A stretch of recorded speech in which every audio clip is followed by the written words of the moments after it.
regional director here at the Pace University Small Business Development Center. And we are one of 22 centers located throughout the state. We're one of 8 down here in New York City, but we're pleased to make this session available statewide. So hopefully we have some folks coming in from elsewhere as well. So our focus as a network is really being able to deliver targeted and really intensive one-on-one business advisory services. I have a number of my colleagues from the Pace SBDC joining us today as well that will be joining the various breakout rooms. But I think really the focus that we have is really helping small businesses in terms of accessing financing, looking at kind of marketing and sales strategies about how to build and grow their business, thinking about procurement opportunities, operational challenges you might have, and then clearly over this last 2 years and some thinking about the various pandemic related financing programs and other resources that might be in place to help you get through this very challenging time. All of our services are offered at no cost. So if you are not working with an SBDC as of yet, we certainly would encourage you to connect with your local center. And I'll put a link in the chat in just a few moments that will give you some information about how to contact us and get that process started. It's just a couple quick minutes to get a counseling form filled out, and then you'll be good to go. Our other kind of main service area is really being able to put together targeted training programs. This is kind of an example of the sorts of things that we do, whether it's bringing in kind of industry experts, maybe putting together panel arrangements like this today, thinking about how to kind of best structure programs. We can kind of do a deeper dive into individual topics, give you a sense of the sorts of things you might want to consider, and then think about how to transition and utilize that information in terms of building your own business and working with an advisor to do so. So today's session is kind of one of those examples. I'll put a link in the chat in just a moment about how to learn about other training programs that are in the works, both from our center as well as from our colleagues throughout the state. Again, encourage you to take advantage of them. They're all available for you, and the vast majority are offered at no cost. Finally, I did want to mention, I guess this sort of mentioned quickly, we talked about COVID recovery programs. I'll put a link in the chat as well about key programs that are in place. There is an SBA program, the COVID EIDL program as one example that is reconsiderations and other requests for increases. I guess that program is sunsetting tomorrow, but there are an array of other programs that are in place from New York State, from New York City, and other various private sources as well. So we want to make sure that any programs that might be relevant for your business venture, you have access to them. So again, I'll put a link in the chat in a sec. That's really kind of broad-based kind of about who we are and what we do. I think today's session that I'm really just so excited about is really thinking about crowdfunding as kind of an option for businesses. You know, while it's not best suited for every business model out there, I think a great many, should be exploring this if you're not already. And that's, I think, why we're so happy to have so many of you joining us to learn about kind of the different platforms that are out there.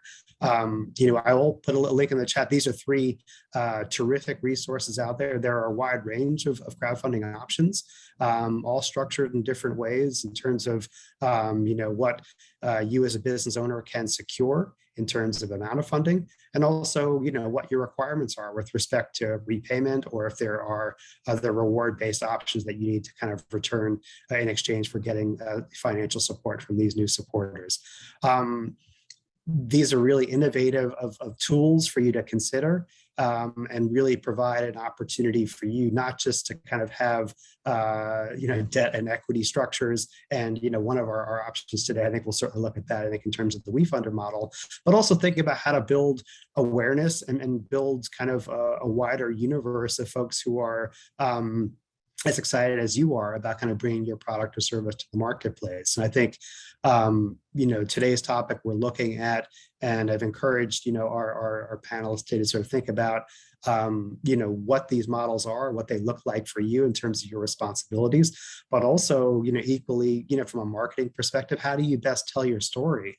And I think that the profiles that you have the ability to kind of develop through these platforms really is a way for you to kind of get your message out there about who you are, what you do, and what's so special about your product or service that's going to be able to generate this excitement and kind of get folks on board with what you have going on. So I don't want to spend too much time sort of speaking myself. I think I'm really, as I said, I'm really excited to kind of have our panelists kind of go through today to be able to kind of work through again what they're focused on, what they have available, and to be able to kind of get them in front of you. And then following our panel arrangement, we're going to kind of move into breakout rooms that if you have specific questions for the individual panelists, you'll be able to kind of go through that as well.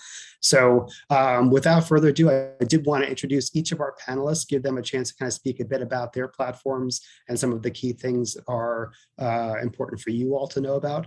And then as we kind of ease further down, we'll have some follow-up questions. And then, following the initial hour session, we'll break into the individual breakout rooms as well. So in alphabetical order, I would love to introduce our panelists. And I guess if we can present in that order as well, that would be great. First of our panelists is Laura Feinstein. She's the Senior Design and Technology Editor at Kickstarter. Our second presenter will be Shyam Kakira. He is the Manager of Hardware and Design at Indiegogo. And then our third panelist will be Johnny Price. He's the Vice President of Fundraising at Wefunder. So again, really appreciate the three of you taking the time to join us today. We're excited to learn more and hear more about your platforms and hopefully get a lot of the folks who are here today into the pipeline for prospective financing and funding support through your platform. So Laura, let's kick off with you if that's okay. Sure, and I will try to keep this as succinct as possible. There's a lot to kind of cram in, so if I go over, just let me know. I'll start with the share screen and just pull this up.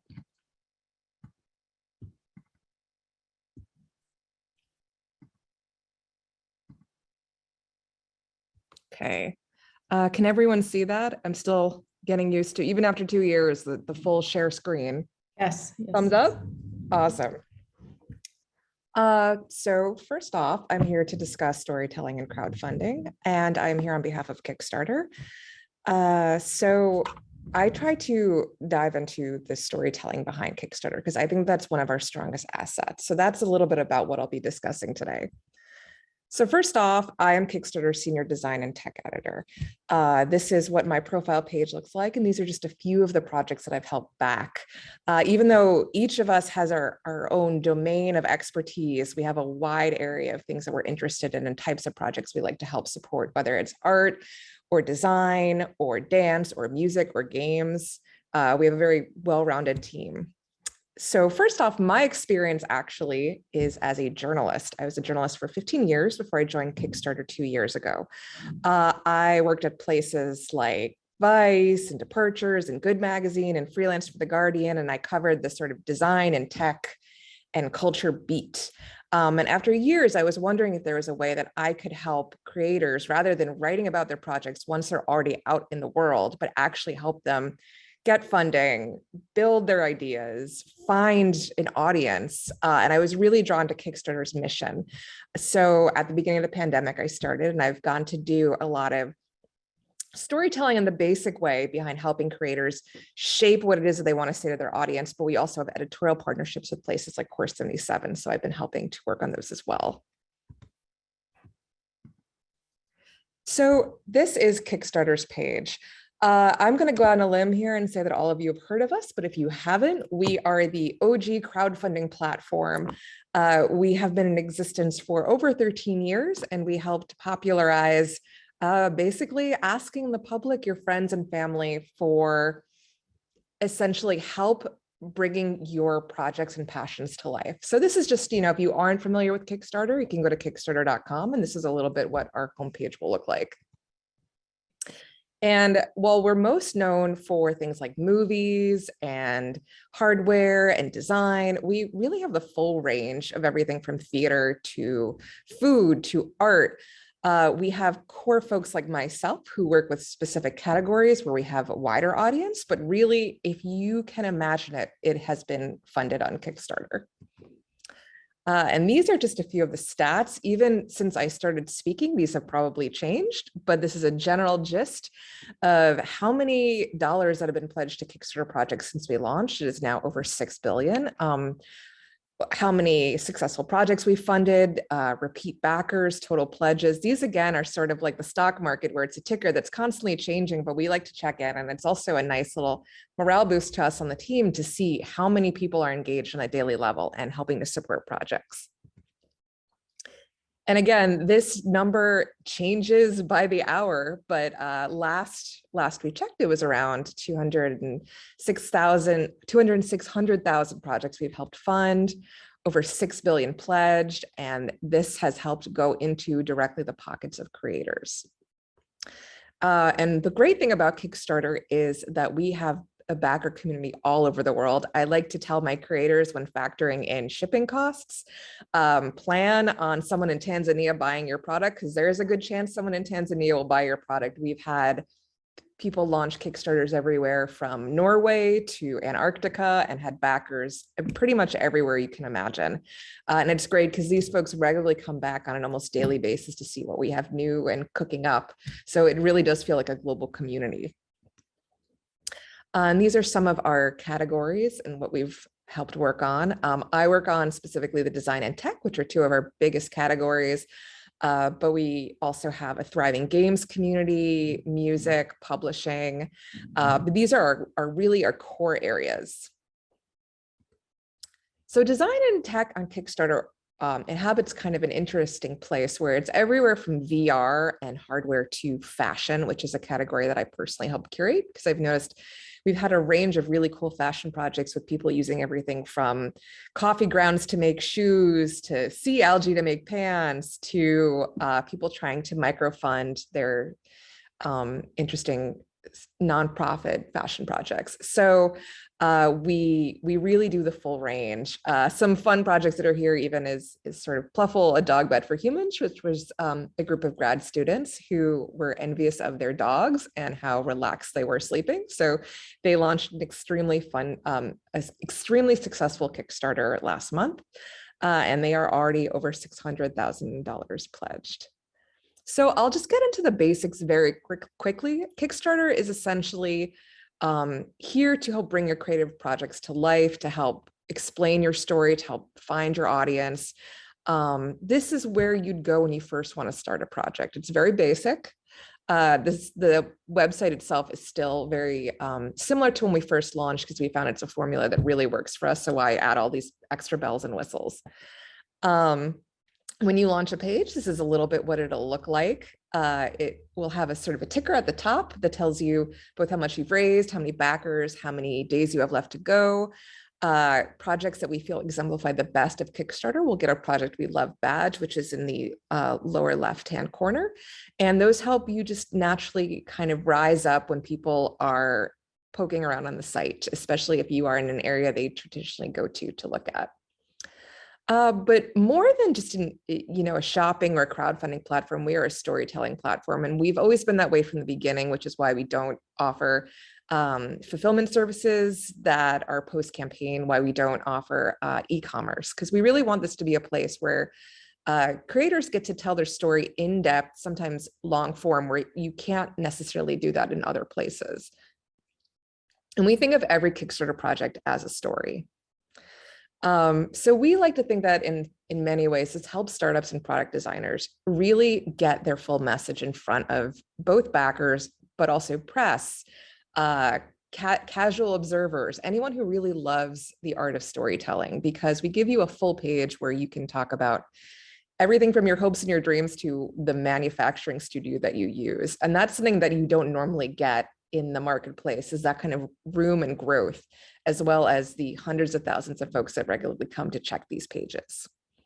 What I personally love about Kickstarter is you also can reveal compelling details. For example, we worked with a brand about 1.5 years ago called A New Sweden, and it was fashion designers who had worked at some of the top houses like Yves Saint Laurent, Celine, everyone you could think of, and they wanted to launch their own project that really exemplified their relationship to Sweden, where they grew up, as well as the land. And through Kickstarter, they were able to tell this story by actually going to the farms where the wool was made, showing these beautiful details behind the product. Those things that you maybe could have in a lookbook or in a press kit, but normally you don't get to have unless you build your own standalone website. But they were able to host this all with Kickstarter.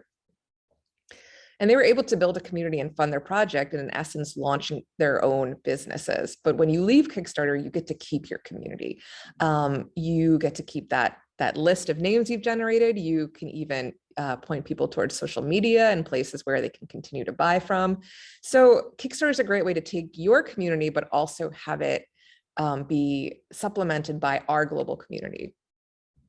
So the core thing, and this is in launching any business, it's knowing the who, what, when, where, and why. And again, this is where my journalism background comes from, where I like to work with creators and say, are you really connecting with backers? And it's the same as, are you really connecting with readers? Do they understand why you want to do this? What the most interesting part of your project is? Why now? Why here? So that, I like to say, more than even, buzzy copy or badges, is just really having that story down of why you are different from all other projects out there or people who are trying to do something similar.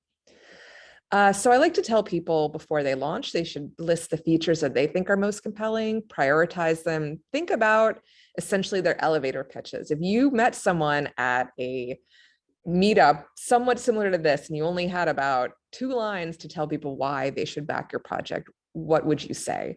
And again, this is something similar. When I was a journalist, I would tell my freelance writers. When I was an editor, I'd go, why is this a story we should take a chance on? So it's great to get to use those skills to also help creators. And I found the #1 thing I tell creators is show the inspiration and the passion. Yes, show how the project works, why it's great, but say why you want to do it. Have you always wanted to launch this company? Is it a family heritage company that you want to take to the digital age? Is it just something that you think the world needs? People want to hear that story.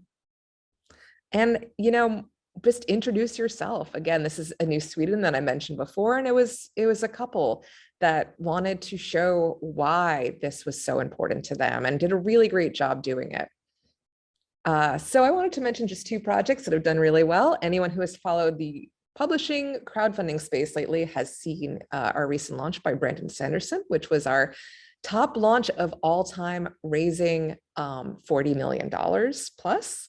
It kind of, we worked with him before, but it kind of came out of the gate just running. I don't know if you've heard of him. He also did some of the stories behind the Wheel of Time, which is on Amazon. And he obviously brought his own community, but he was able to mesh with our community. And what we loved is that people stuck around after they came to see his project and poked around and were able to back other projects on Kickstarter that they were inspired to do. So we like to see his project as something that is some of the best of Kickstarter, where someone doesn't necessarily need to use our platform. They have this audience, but they also really want to reach the Kickstarter audience. So we hope he'll continue to work with us going forward, but this was a really great moment for the company, and we were able to really inspire a lot of new publishing projects. And this is just a fun project that I was able to personally work on last month. And it was 2 friends who were unsatisfied with their showering experience and said, what if we could make it better? And tinkered around for a very long time. And these are, average people. They don't have VC backing. They aren't, they don't have their MBAs. But they were able to try this out. They tested it with friends. They were able to seed a few to media. And in the end, when they launched, they were fairly successful, and their campaign is still ongoing. So they're not even done. They raised almost $500,000. And again, it was just a few wonderful people that really had an idea and a passion for something that many people would have saw as niche, but they knew that there was a market out there, and they knew that they could find it on Kickstarter. So I will wrap that up by saying thank you for letting me present. If you would like to speak about anything, your hopes, your dreams, your projects, this is my email address, lfeinstein@kickstarter.com. And again, I love hearing from everyone just about what they're working on, what they're working towards, what their communities are like. A big part of my job is just seeing what's going on in the world and how we can be more helpful. So with that, I will pass it on to the next presenter.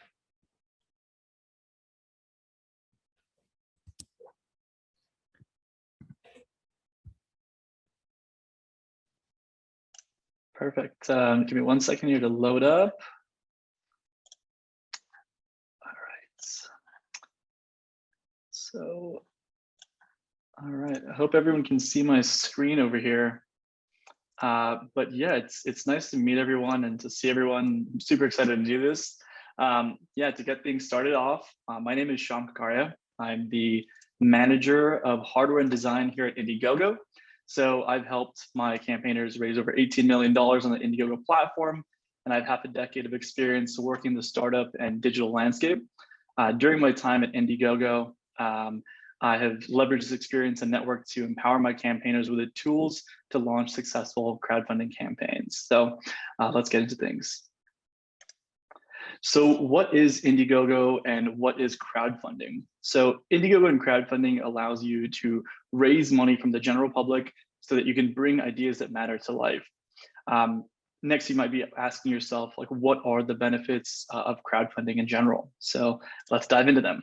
So these are really the 4 key main benefits that you can see when you're utilizing a platform like Indiegogo. It's fundraising, understanding your market and your customer, getting that brand and awareness out there, and then entering the market. So again, to kick things off over here with fundraising, we've seen that a lot of our creators use the Indiegogo platform in order to generate funds so that they can go into production. A lot of times they may not have these funds, but they had enough to get that prototype created. But now they need to utilize that mass market and the crowd in order to then, go into production and start creating the product. Next, understanding your customer and validating your market. So a lot of times you may have a super exciting new idea. Going back to what Laura just said with Buna, super exciting product like that. You can utilize crowdfunding in order to validate that there is a market for a product like that. Similarly, we had Lego recently launch, and they were trying to understand whether or not there was a market for a more mature audience to use Legos. Based on what you can see over here, they successfully launched, they successfully tapped into this market and understood from there that yes, there is a market for this older, more mature audience to utilize to play with Legos. Next, branding and awareness. Since there is such a large audience on Indiegogo, people typically utilize this organic audience so that you can tap in, and then you can really just use that audience to then go and back your campaign, right? So essentially getting your name out there. On a very similar note, since there is a wide audience on the Indiegogo platform, if you are an American campaigner, you can then expand your market internationally or vice versa. Maybe you're an international campaigner and you want to tap into the American market or another specific market. You can utilize crowdfunding in order to do so. All right, so now you've decided, hey, I want to crowdfund. How do I go about this? So really the 3 main components to launching a successful crowdfunding campaign. First, it's going to be the product. Next, it's going to be the community. And lastly, it's going to be the story. So the products, right? When it comes to crowdfunding on Indiegogo, we typically focus mostly on innovative products, right? Products that push the envelope, products that people have never really seen in the market before. This right here is a great example of a product that was introduced to the market that people may have really never seen before, a backpack with a secure lock on it, right? So this is great for the Indiegogo audience because again, there are features and there's a value add that nobody has ever really seen before. They also understand exactly who their market is with this type of product, and you always want to make sure that you're positioning your product in a manner that it's approachable to the general public. And lastly, making sure that whatever product that you do create, is actually possible to manufacture. They're not a bunch of small moving parts within it that make it essentially impossible to manufacture at a mass scale. Next, really, there are 2 types of campaigners that are launching the platform, right? There are those campaigners that have that working prototype, and then there are other campaigners that are a little farther down the funnel or the cycle that are already in production. right? Both are great. Initially, most campaigners that are early on will be working with that, that prototype, and they're going to utilize the funds for the from the campaign in order to, produce that product at a mass scale. Then there's the, again, more mature market, or the more mature campaigners that already have manufacturing secured, that are really utilizing crowdfunding and Indiegogo in order to really tap into our audience and maybe to like validate the market. We do always try to recommend being as upstream as possible. So if you're into production, that's fantastic, because that's just going to make your conversion rates a little higher, right? Because the general audience will see that, hey, look, this campaigner may not necessarily need these funds, but they, are going to utilize the funds to, again, just, understand who that audience is and just tap into a bigger market. Next, it's the community, right? So the community is really important because it will then allow you to have a very successful, beginning to your campaign. And the one player was, a great example of this, right? They launched a campaign and within 15 minutes, they were able to be fully funded. What's super exciting about that is that you can really create a big splash when you do have a strong launch day. It's then going to signal to the general public like, hey, you should pay attention to this. And what the type of analogy that I typically provide to my campaigners is thinking about the audience as, almost in a sense like a line that's outside of a restaurant, right? Hypothetically, let's just say there are two restaurants. There's one with a line out the door, and then there's another restaurant with nobody there. For some reason, we're always attracted to the restaurant that has a line out the door, because that signals to us that, hey, this is really interesting, that food must be really good, I want to go there, right? And then when you're looking at a restaurant that maybe doesn't have a line at all, and again, you're taking a look at these side by side, you maybe think to yourself, hey, why isn't anybody going there? Is the food not as good? You may have doubts. So again, having that community that you can then push to your launch, to your campaign, in the first couple of days is fantastic, because again, it creates that social validation. So how do you grow your community? We always start off by recommending to create a landing page. You can either do this on Indiegogo using our pre-launch page, or you can do it on your own website. Both are fantastic, and they both have their benefits. On the Indiegogo page, the Indiegogo landing page, very easy to use. And then on your own landing page on your own website, since you can get, it's your own website, you can get really creative with the type of landing page that you can create there. So again, both great benefits on both ends. Next, when you are creating your landing page, you really want to make sure that you have a strong call to action. And typically a strong call to action in our eyes is something where you can mention, what makes this so exclusive, right? And what makes this so enticing to those people, what they will be getting for, providing you with their email address. I always try to recommend my campaigners, ensure that they are placing the price of the early bird price on the landing page, so that you're really able to validate, whether or not these individuals are actually interested in, backing your campaign. Because what you want to really avoid is them landing on your campaign page, seeing the price of the product, and then realizing it's too expensive for them.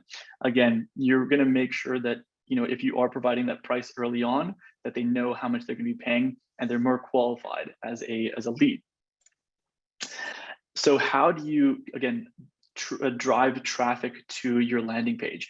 We typically recommend utilizing Facebook and Instagram to drive that ad traffic towards your landing page to create that audience. Once you have that audience and they're giving you the email address, you want to have a strong email cadence. This is definitely a bit of a tricky kind of art form, because you want to make sure that you're sending emails to your audience that are relevant and that provide them value, but you also don't want to send them too many emails to the point where they end up unsubscribing, because that will just be, lost money out of your pocket, right? So what I typically recommend is, one email a month, just providing some very valuable information. However, when it comes a little closer towards the launch date, I recommend sending one email 7 days out from your launch, one 3 days out from your launch, and then another email on the day of your launch. When you do have, again, these email addresses, make sure you try to get your community on multiple touch points: Twitter, Reddit, on your actual Instagram page, Facebook, and even maybe if you have a TikTok audience as well, right? Try to get them engaged with as many touch points as possible, so that when you do launch, you can ensure that your audience, knows that you launched. A few other strategies for building your email list, right? Tapping into your friends and family, asking, hey, we're going to be launching this product. Do you want to be part of our community? Converting your social following into email subscribers, reaching out to press, right? Creating content, going to events like CES, right? You want to try to be as creative as possible to generate these email addresses. Next, your story. So what makes a campaign page so enticing? It's things like having high quality photography, having high quality pitch video, which I'll get into in a second. Making sure that your marketing copy is good, right? So what that means is, making sure that you're actually speaking to your audience, what is really compelling them to your campaign page and to your product. And then the campaign page layout, right? So over here, this is again a bit of an art form. What I typically recommend my campaigners do is make sure that the content on your page is scrollable, right? So what that means is that having a picture or a GIF, and then a big bold title, and then some smaller text underneath, so that people can see, visualize what the point you're trying to get across is, read a little bit, and then keep on scrolling, right? Because backers, they only spend about 2.5 minutes on your campaign page before deciding to back or not. So you want to make sure that as they're scrolling through, you are able to really capture their attention. So in regards to creating a great video, right?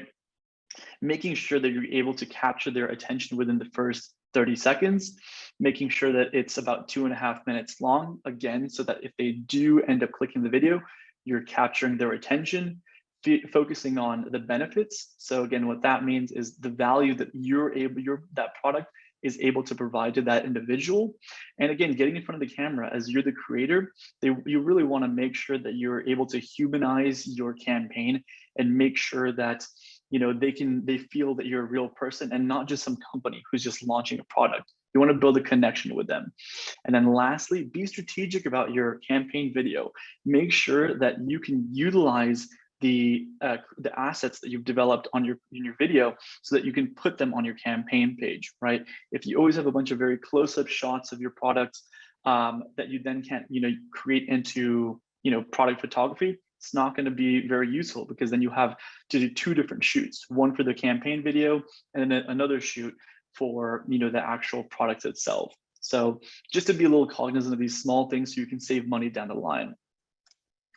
So again, kind of going back to what I said in terms of things of what you need, right? Campaign page title, the product information, features, use case, technical specs, team information, timelines, FAQs. One other kind of aspect that I would really add into here is testimonials, right? So if you've given that product out to your friends and family or just the general public, try to capture testimonial of their feelings of your product as they're using it. It's super useful to have genuine people using your product and showing that express and enthusiasm as they're using it. In terms of the perks strategy, right? Making sure that there is some scarcity and urgency methods there that you're utilizing. So if the prices will be increasing over time, making sure that you're letting them know that, so that they are going to be backing the campaign as early as possible. And then a few other perk strategy tips, right? Focus on the product itself.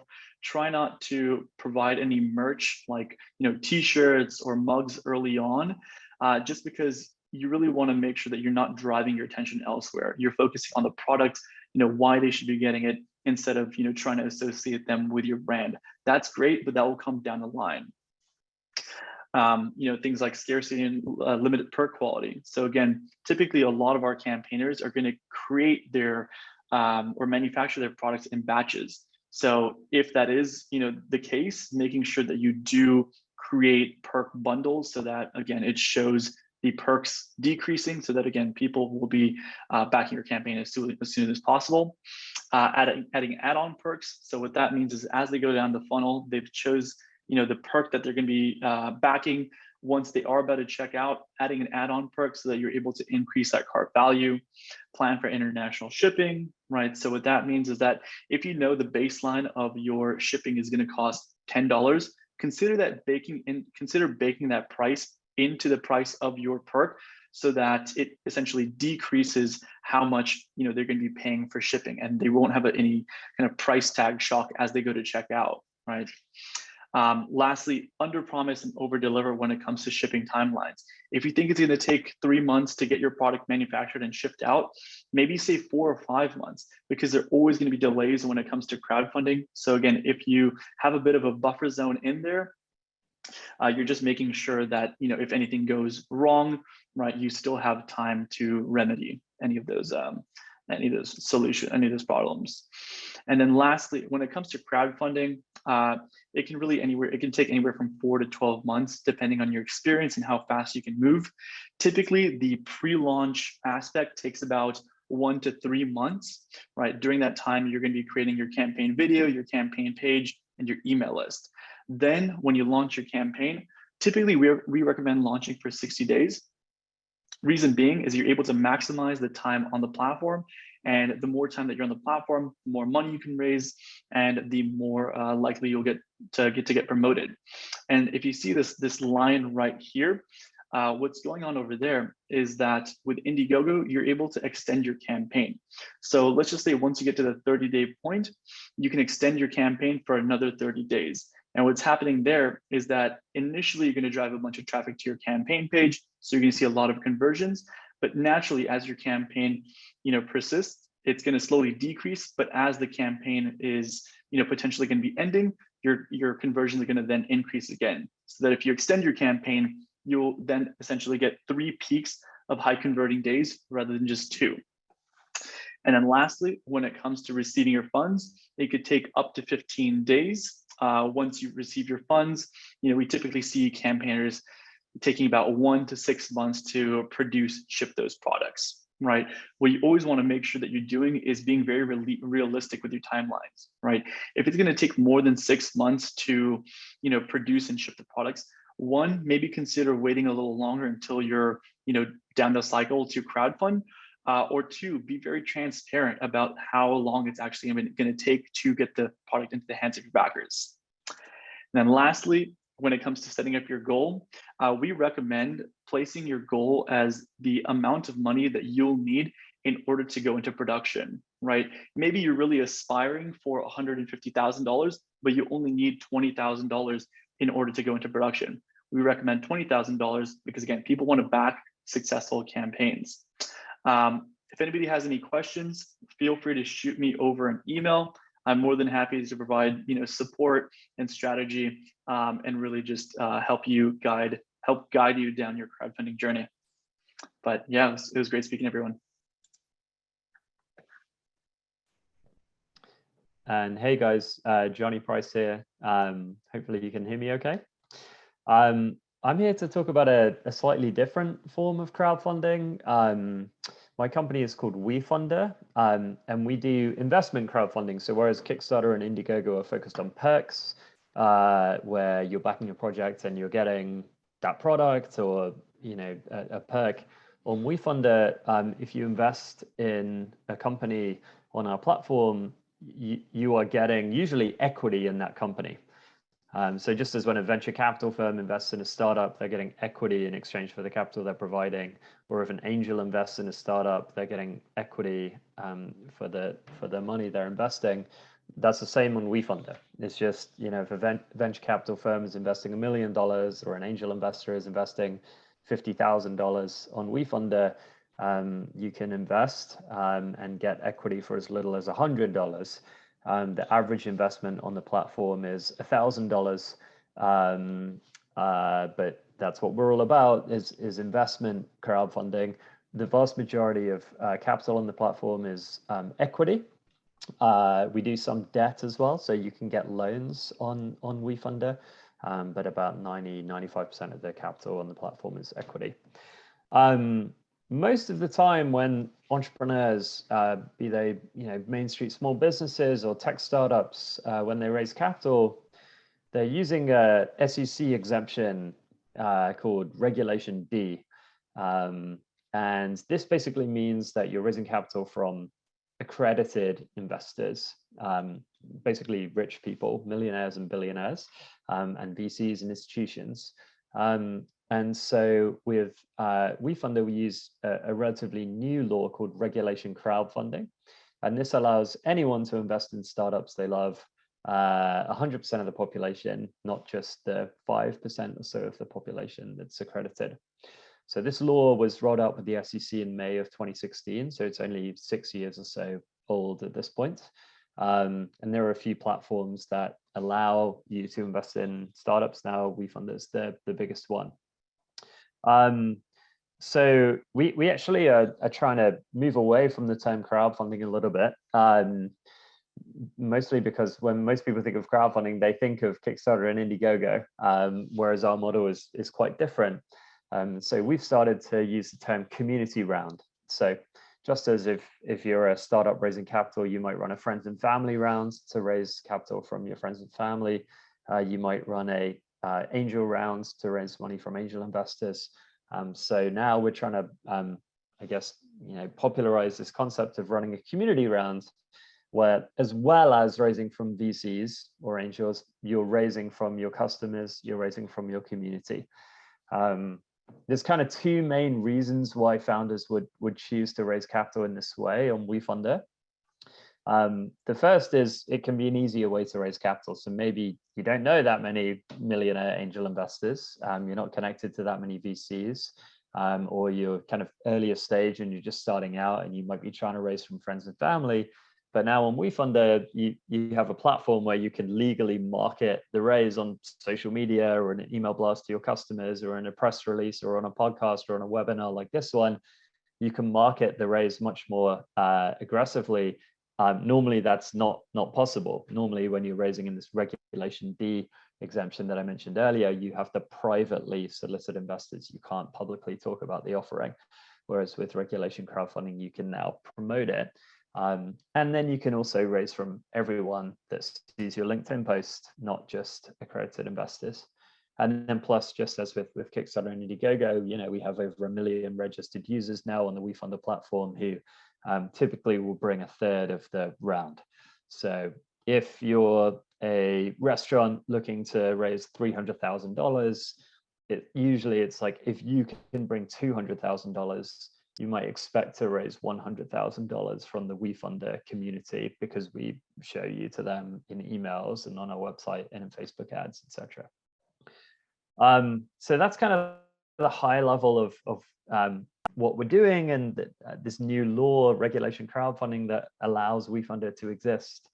Just to go through some specifics. So the average company on Wefunder raises $400,000. The minimum that we allow on the site is 50,000, and the maximum is 5 million. Actually, technically, you can raise more than that with a different exemption called Regulation A, but most of the time, I say the range is 50K to 5 million. Like I say, average investor is investing $1,000. The minimum is $100. And so I guess I'm talking to you guys as founders and entrepreneurs. If you're looking at raising capital in that range, then definitely check out Wefunder. But also as investors, if you go to wefunder.com/explore, any of you can become angel investors in a startup in a couple of minutes for $100. And maybe you're making them a loan, maybe you're investing equity in them. It's really cool. We're a public benefit corporation, the B Corp, and our mission is to try to get more people investing in startups, not just rich people, and more startup founders the capital they need. Especially entrepreneurs of color who historically, as we know, are underrepresented in terms of getting VC angel capital, especially female founders. And then I also talk about geography. So most VC dollars today are going to San Francisco, New York, and Boston. I guess you guys aren't as worried about that New York piece, but I'm here in Nashville, and so one of the reasons I'm here is to try to get more startup founders funded with capital, outside the coasts. In terms of industries, we're pretty agnostic. So we're doing tech startups and biotechs, but we're doing also movies and restaurants and breweries and distilleries and coffee shops and CPG companies. It's like really throughout the spectrum of the economy. From a stage perspective, like I say, we do friends and family rounds. For me, if you're running a friends and family rounds, you should do it on Wefunder. It's just a very kind of streamlined, efficient, but also expansive way to do that, because now you can market it and get in front of 1 million investors. So for me, if you're raising capital from friends and family, you should strongly consider doing that on Wefunder. So if you're raising 50K to 5 million from a stage perspective, we can hopefully help. Generally, consumer facing is the sweet spot. We've funded many B2B companies with multi-million-dollar raises, so it's not limited to B2C. For me, the larger the audience you have, the more people you can market the offering to and persuade to try to invest in you. But actually, I think it's a little less about the number of people in your audience, and it's more about how passionate your audience is. So if your audience is kind of like, yeah, okay, I guess, like I go to that restaurant, like it's fine, that's one thing. If your audience say, whoa, this is like my favorite restaurant in New York, like I go there every week, I know the owner, every time I have friends in town, I'm going to that restaurant, those companies are gonna do well on Wefunder. So in terms of how to build a compelling profile, maybe a little different to the Kickstarter and the Indiegogo advice. On Wefunder, you're pitching investors, right? You're trying to get people to invest in your company. So it's maybe a little less emphasis on the product or the narrative. You definitely want to show your growth chart, right? Or show, how big is the market here? And so you're really trying to pitch investors here. So that's kind of the primary point. As with all, kind of fundraising and marketing, keep it as simple as possible. Fewer words, helps just reduce the cognitive load for investors. And then I would say as well, kind of treat the investors on the Wefunder site as normal investors. So don't try to over kind of simplify for retail investors or the crowd. Kind of treat them as if they are kind of highly sophisticated, smart people, and I think then they'll kind of respond as such. A couple of success stories. So Mercury Bank is definitely one of the coolest companies that we've had raise on Wefunder. So they raised 120 million Series B from Andreessen Horowitz and Co2, and then opened up a $5 million allocation for their customers on Wefunder. So I just put a link to their Wefunder page in the chat. Check it out. That's very, very advanced. So the vast majority of companies on Wefunder are much earlier stage than that. More on the kind of Main Street side of the house is this restaurant in San Francisco called Cassava. Really awesome restaurateur, entrepreneur. She raised 400 grand from 207 investors, just closed her campaign a couple of months ago in February.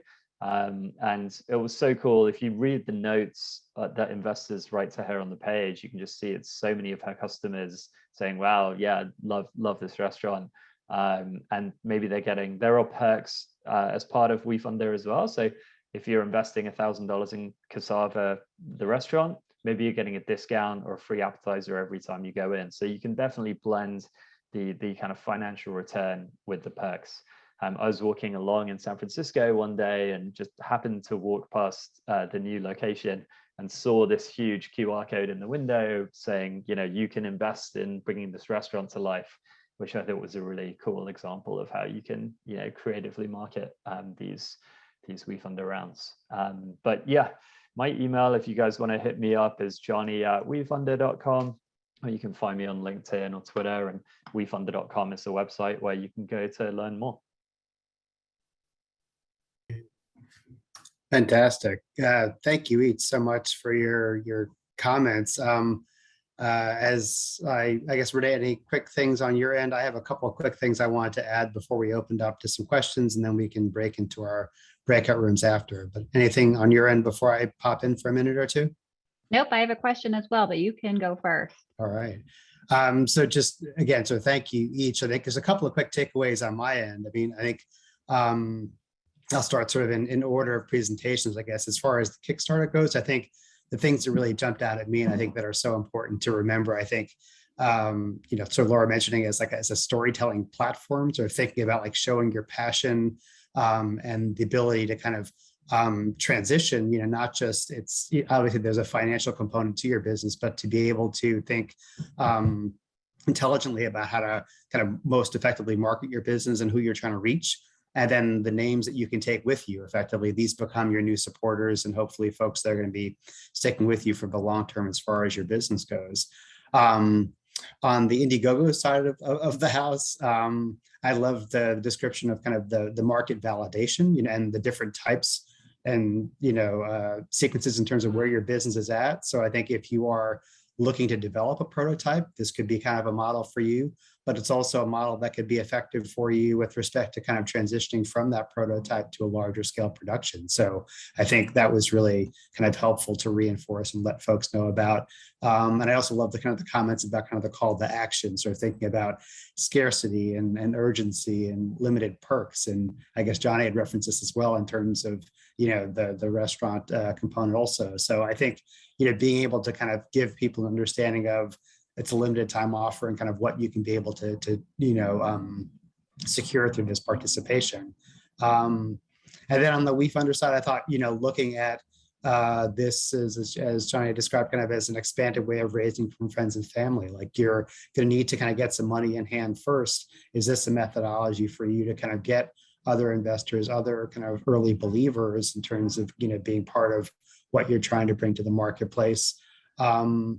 And I thought it was also important and kind of one of the reasons why we wanted to have different kinds of platforms kind of in front of you all today, sort of thinking about kind of how your messaging may need to be a little bit different, where the investor that, is a participant on the Wefunder side is, they're looking for financial return to make sure that this is going to work out, not necessarily your end user. So I think kind of having that different context in place and sort of thinking about who you're trying to reach and kind of what you're trying to get across to folks, I think is so important. So really kind of, very insightful comments from each of the three of you. And I think gives us as kind of an audience to sort of think about, what may be kind of the best fits for each in terms of models. And I don't want to kind of hog the floor any longer, but again, just those some quick things that I kind of digested and wanted to make sure that I reiterated, because I thought they were really, really crucial points. So thank you each for that.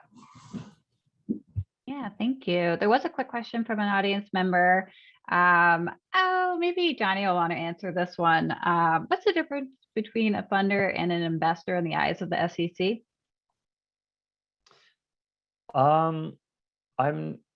I guess an investor. I'm not a lawyer, and I don't know if this is the right answer technically. I think an investor would be someone that you're offering a rate of financial return to, so you're offering a security to. And so on Kickstarter and Indiegogo, it's not like people are hoping to make a financial return. Whereas on Wefunder, you're investing in equity and you hope that that equity increases in value and you're making a financial return. So you're offering a security, and so that classifies it as an investor on Wefunder versus a backer or funder, I guess, on Indiegogo and Kickstarter. Thank you. For a company that's B2B, their product is a coffee shop, which room would you recommend they go into for the breakout sessions?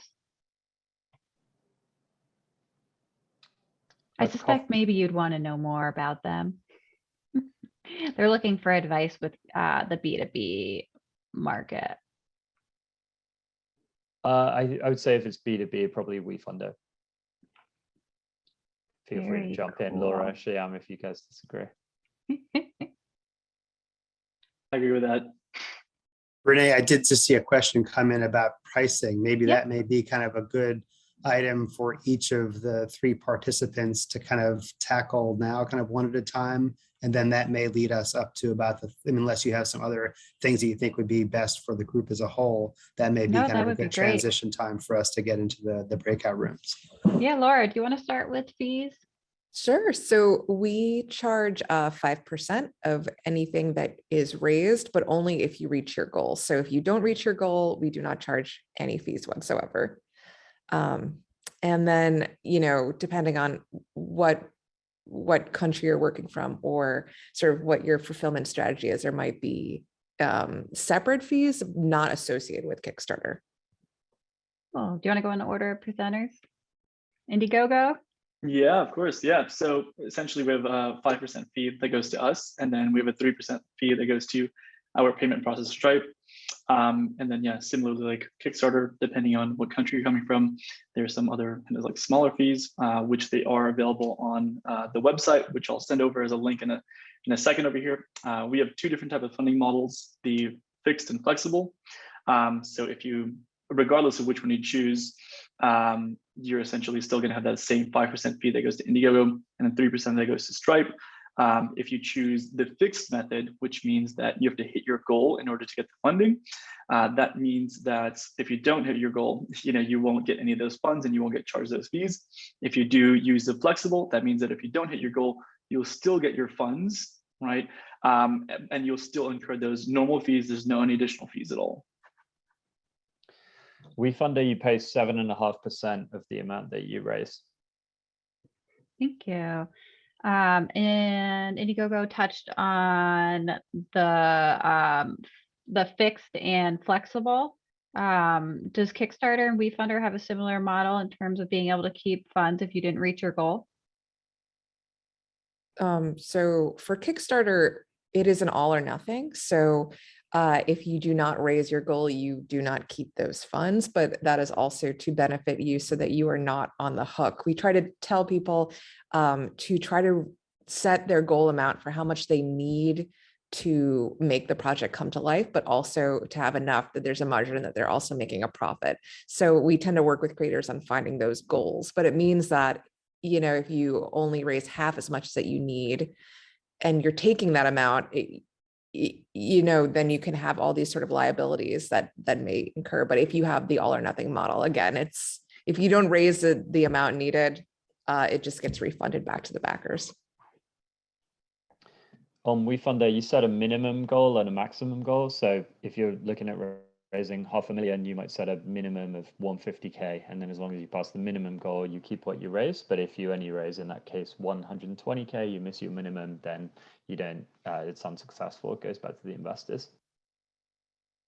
Thank you. We did get a question about the recording. So I am recording this session and I will share it with attendees shortly after the presentation. We'll not be recording in the breakout rooms.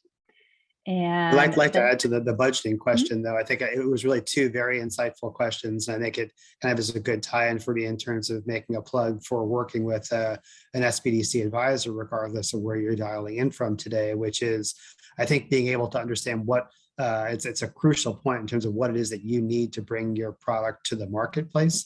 I think is really kind of helpful for you to understand, to make sure that you're asking for something that's going to enable you to deliver on what that is. Because if you receive half the funds and that doesn't allow you to kind of complete what you need to do, then you're either on the hook for unhappy prospective supporters, or the structure of other means, so that you may have some debtors that you're going to have to repay, or co-owners who are not going to be happy. So I think making sure you have a clear understanding of what you need and being able to work with the business advisor to kind of help you work through that budget, I think, can be kind of a really valuable component in terms of as you're pulling together your plans.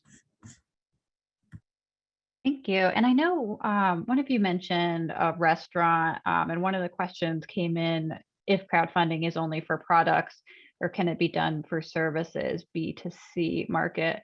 Does one of you kind of have a sweet spot in that area for services? I could go if no one else wants to go first, but yeah, so we've also had a fair amount of creators fund festivals as well. So the Bronx Book Festival, several Meow Wolf, the big sort of conceptual group in New Mexico. But more recently, during the pandemic, we launched something called the Lights On Initiative, where it was businesses that were impacted by COVID. We slightly tweaked our rules so that they would be able to bridge some of their fundraising gaps. And that went towards helping places like Basilica Hudson, the Cultural Center, to the Museum of the Moving Image. So while our bread and butter are physical projects, there's also specific sort of larger goals that communities can bring together. And that could also be to put on some sort of educational initiative that benefits the entire community as well. Very cool. This person is, they're coaching and professional training development courses. Yeah, and for Indiegogo, when you are launching a campaign, you can essentially launch, for the most part, a campaign for just about anything. We do usually recommend launching a campaign for a physical good. We've had campaigns in the past, like our Bubble Motel, which was a hotel in the middle of, I think, Joshua Tree, right? You'd consider that to be a service. But of course, most times, most of the campaigners that we really want to work with, and the ones that tend to do the best on Indiegogo, are going to be ones that are physical goods and that hardware and technology and innovative type of space. Yeah, I would say the same thing. We kind of have done services on Wefunder, but it's pretty rare. Normally, I feel like most services businesses maybe not as capital intensive, and say not looking at raising as much capital. But if there is a need, then can certainly explore that on Wefunder for sure. Thank you. Linda had a nice comment for y'all. This was great. Thank you so much. Looking forward to the recording. For the transcript, I'm not positive where that will be. I suspect somewhere in my account. So I'll go ahead and share my email for that if folks need to access the transcript, and if that's okay with everyone. So I'll get the permissions first, but I'll drop my email in for follow-up there. today.goodnoah@nysbdc.org. I am going to open up the breakout rooms in a moment. Andrew, did you want to share anything before we do that? No, I guess we'll hopefully reconvene briefly at the end, but while I have everybody's attention, wanted to thank our three panelists, really insightful comments, and I think gave, certainly my takeaway was a lot of, real valuable information with respect to kind of what kinds of models work on the respective platforms and kind of what people should expect in terms of their experiences, in terms of getting onboarded and hopefully funded through the various platforms. So thank you each very much. I'll say also that I guess I'll be hosting kind of a side breakout room as well once you've gotten a chance to meet with the individual platforms. If you have any questions about our center services and how we can hopefully be of help to you as you're building and growing your business, whether it's budgeting, marketing issues, financing, and other topics, I'm happy to go through those as well. And Renee, thanks as always. Really appreciate everything that you do to help bring these to the bear. Absolutely. We did get one quick clarifying question on what happened to the funds that don't reach your goals. Let's see if I could remember this. For Kickstarter, it's all or nothing. For Indiegogo, you have the option to pick that, or for the partial funds. And Wefunder, I cannot remember. What was the question again? Sorry. What happens to the funds if you don't reach your goal? Oh yeah, there's a minimum. As long as you pass the minimum, you can keep what you raise. Okay, and then it's just refunded back to folks if you don't reach that goal. Got it. Okay, I am straight and good. Yep. Andrew mentioned there'll be 4 rooms. You should be able to select the room that you want to go into. If you are on maybe an older version of Zoom or a web version, I may have to place you in the room. So if that does happen, please leave in the chat which room you would like to go into, and I will drop you in there. It may take me a few moments to get everyone in the right spot. So if there are any problems there, the chat's available. And I think I'm going to open them up if everyone's good.